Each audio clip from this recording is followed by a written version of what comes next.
ಜನಸ್ಪಂದನ ನ್ಯೂಸ್ಗೆ ಸ್ವಾಗತ.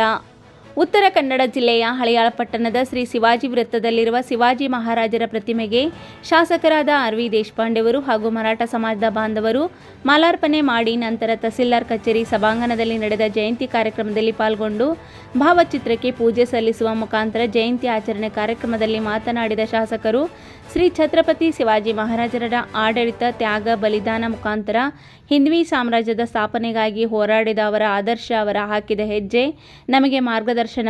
ಇಂಥ ಮಹನೀಯರ ಜಯಂತಿ ಆಚರಣೆ ಮಾಡುವುದು ನಮ್ಮ ಭಾಗ್ಯ.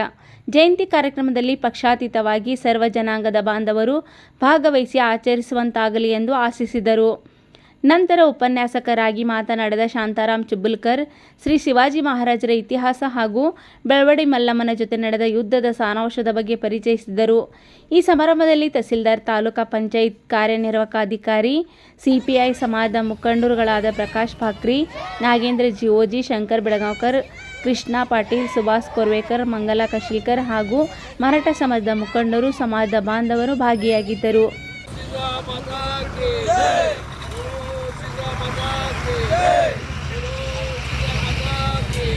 छत्रपति शिवाजी महाराज की जय भवानी, जय शिवाजी, जय भवानी, जय शिवाजी, जय शिवाजी, जय भवानी, जय शिवाजी.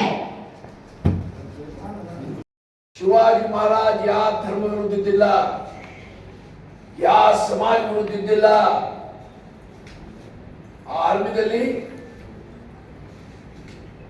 ಹಿಂದುಳಿದ ಜನಾಂಗಿತ್ತು. ಮರಾಠ ಎಂಪೈರ್, ಮರಾಠಗಳ ಸಾಮ್ರಾಜ್ಯ ಸ್ಥಾಪನೆ ಮಾಡಿ ಆದಿಲ್ ಶಾ ಬಿಜಾಪುರದವರಿದ್ರು, ಅದರ ಸಹಕಾರದ ಬಗ್ಗೆ ಅವರ ಒಳ್ಳೆ ಸಂಘಟನಾ ಚತುರರಿದ್ದರು, ಒಳ್ಳೆ ಆಡಳಿತಗಾರರಿದ್ದರು. ಎರಡು ದೊಡ್ಡ ಗುಣ, ಸಂಘಟನಾ ಚತುರತೆ ಇರಬೇಕು, ಸಂಘಟನೆ ಮಾಡುವ ಶಕ್ತಿ ಇರಬೇಕು. ಆ ಎಲ್ಲ ಗುಣ ಅವರಿಗೆ ಇದ್ದು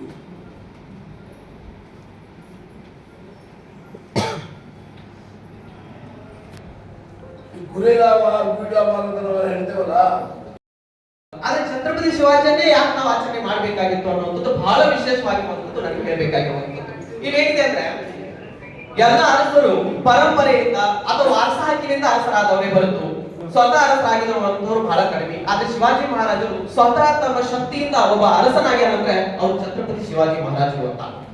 ಇಲ್ಲಿ ಕಳೆದ 3000 ವರ್ಷಗಳಿಂದ ನಾವು ಈ ಭಾರತದ ಇತಿಹಾಸವನ್ನ ಮರುಕಳಿಸಿದಾಗ ಬಹಳ ವಿಶೇಷವಾಗಿ ನಾವು ಗಮನಿಸಬೇಕಾಗಿರುವಂತದ್ದು, ಅನೇಕ ಅರಸರು ಕಳ್ಳರು, ದೋಚುವಂತವರು ಅಥವಾ ಮತ್ತೊಬ್ಬರನ್ನ ಅವರ ಜೊತೆಗಿರುವಂತಹ ದಮನ ಮಾಡಿಕೊಂಡು ತಾನು ಮೇಲ್ ಹಂತಕ್ಕೆ ಬಂದಿರುವಂತವ್ರೆ. ಆದ್ರೆ ಛತ್ರಪತಿ ಶಿವಾಜಿ ಅವರು ತಮ್ಮ ಸ್ವತಃ ಹಕ್ಕಿನಿಂದ ಆ ಒಂದು ಸಮಾಜವನ್ನ ಹಿಂದ್ವಿ ಸ್ವರಾಜ್ಯ ಅನ್ನುವಂಥದ್ದನ್ನ ಕಟ್ಟಬೇಕಾದ್ರೆ ಇಡಿಯಾಗಿರುವಂತಹ ತನ್ನ ಭಾಗದ ಎಲ್ಲಾ ಜನರನ್ನ ಒಂದು ರೀತಿ ವಿಶ್ವಾಸಕ್ಕೆ ತೆಗೆದುಕೊಂಡು ಒಂದು ರಾಜ್ಯವನ್ನು ಕಟ್ತಾರೆ. ಯಾಕಂದ್ರೆ ಅದಕ್ಕೆ ಮುಖ್ಯವಾಗಿರುವಂತಹ ಕಾರಣ ಅವರ ತಾಯಿ ಜಿಜಾವು ಕೊಟ್ಟಿರುವಂತಹ ಒಂದು ಧರ್ಮದ ಬೋಧನೆ ಇರಬಹುದು, ಸಮರ್ಥ ಮಹಾರಾಜರ ಮಾರ್ಗದರ್ಶನ ಇರಬಹುದು, ಸಂತ ತುಕಾರಾಮ್ ಅವರ ಒಂದು ರೀತಿಗಿರುವಂತಹ ಅಭ್ಯಾಸ ಇರಬಹುದು.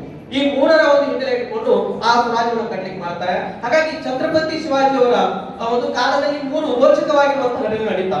ಈ ರೋಚಕವಾಗಿರುವಂತಹ ಘಟನೆಗಳು ಹೇಳತ್ತಂದ್ರೆ ಯಾವ ರೀತಿಗಿರುವಂತಹ ಶಿವಾಜಿ ಮಹಾರಾಜರು ಕುರಿತು ವಿಶೇಷ ಉಪನ್ಯಾಸವನ್ನ ನೀಡಿರುವಂತ ಶ್ರೀ ಶಾಂತಾರಾಮ್ ಚಿಬ್ಬುಲ್ಕರ್ ಸರ್ ಅವರಿಗೆ ಒಂದು ಗೌರವಿಸುವ ಸಂದರ್ಭ. ಎಲ್ಲರೂ ಜೋರಾದ ಗೌರವಿಸುವಂತ ವಿನಂತಿ ಮಾಡ್ಕೊಳ್ತೇನೆ.